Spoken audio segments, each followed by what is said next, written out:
Change your heart, change your life, change the planet. Hey everybody, it's Tim Van Orden, and I just had an experience that I thought I would share with you because it was rather informative for me.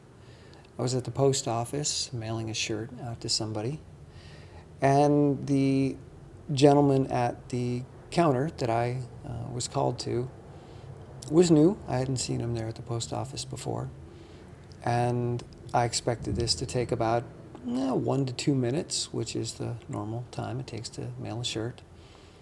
But this gentleman was really, really slow. He seemed confused, and he was typing with one finger very slowly between letters. And all told, it took about 15 minutes for me to ship one shirt, for him simply to enter the information that I had typed in and get it sent off. And there were quite a few moments when I found myself being rather impatient with this and looking over at the woman who normally takes me at the counter and feeling like the child outside my door right now, if you can hear them crying because something in the world is just not going the way they wanted it to. Well, as this frustration came up in me, and as these feelings of, come on, buddy, started to rise up, I took a look at him. I paused. I noticed these feelings rising, and rather than acting on them or owning them or identifying with them and saying, I am mad, I am frustrated, I am upset, and you are the cause of it, and you need to change. Instead, I noticed that coming up with me. I tuned in to those feelings, and I got present. And it wasn't just about getting present to me, it was also about getting present to him. And what was happening in that moment was that the parts of my brain that create a sense of self were coalescing or crystallizing around this belief that my time is the only time that matters. Your time, Mr. Postal Guy, does not matter, insignificant. In fact, you don't matter. The more time you take to send this package for me, the less you matter, and the more my experience matters. My sense of self is getting amplified as your sense of importance is quickly diminishing in my mind. And I caught this happening. And we do this all the time. And we identify with those feelings in us, and we think it's real. So I'm like, ooh, whoa, I'm totally judging this guy.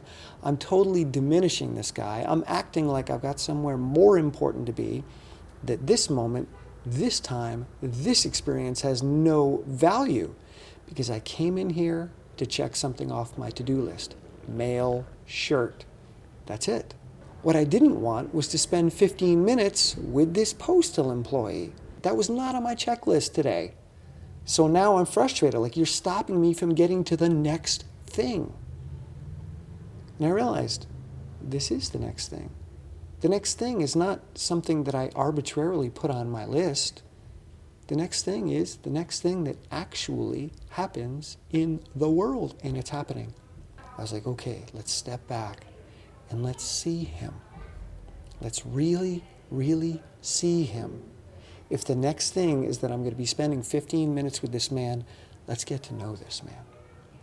So I didn't have time to talk to him because he was typing very slowly, and I didn't want to slow him down anymore, but I looked at him. I looked at his shirt, I looked at his hair, I looked at the expression on his face. I tried to read his emotional tone, and do you know what I saw?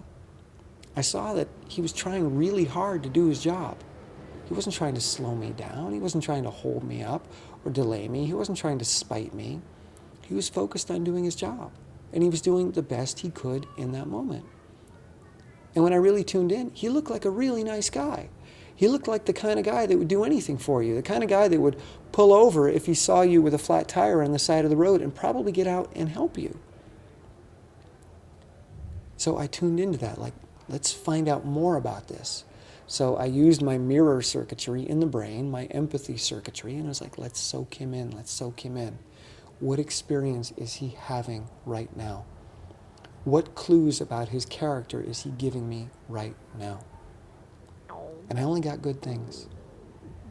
This guy looked like a really neat, sweet, lovable guy who just happened to be struggling at this particular task. And you know what? Maybe he's the guy who works in the back with all the mail and all the carts, and they were shorthanded, so they threw him on the desk today, and he was covering for somebody else.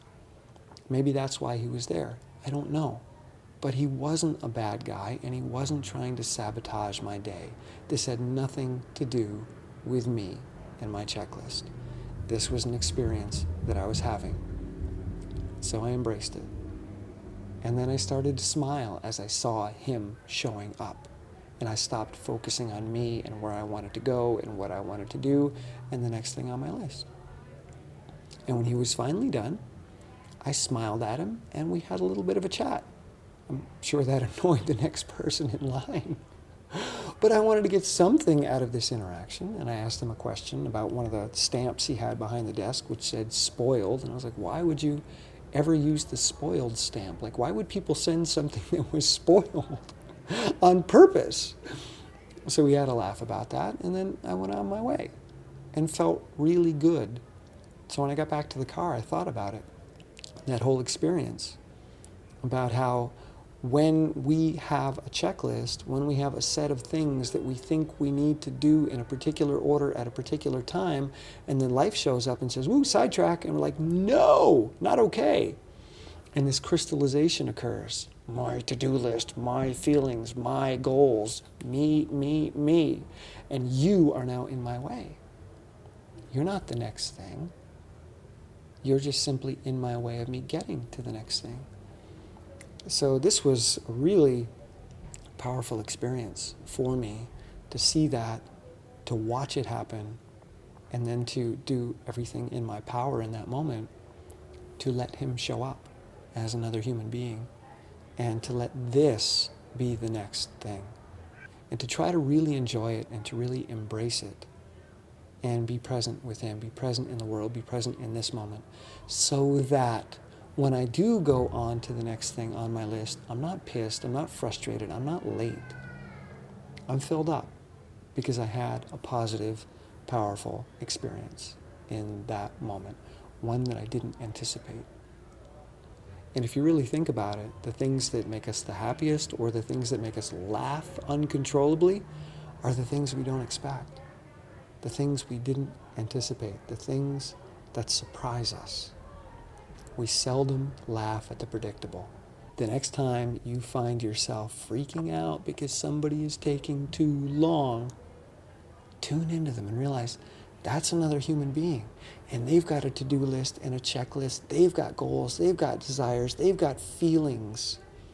They're a real, fully fleshed out human being just like you. Tune into them. All right? Find a space inside of you to be compassionate, first with the feelings that you're having, and then with the person in front of you. All right? I hope you find something in there of value. I love you guys. Bye. My goal is to make the magical seem ordinary. My goal is to deflate the dream, bring it back here to ground level so that we can actually take steps on solid ground, rather than being up in the sky and floating along, thinking that we're actually changing or transforming or moving towards something. But the reality is we're no longer connected to the ground that we have to walk on, to the place where we have to take the steps.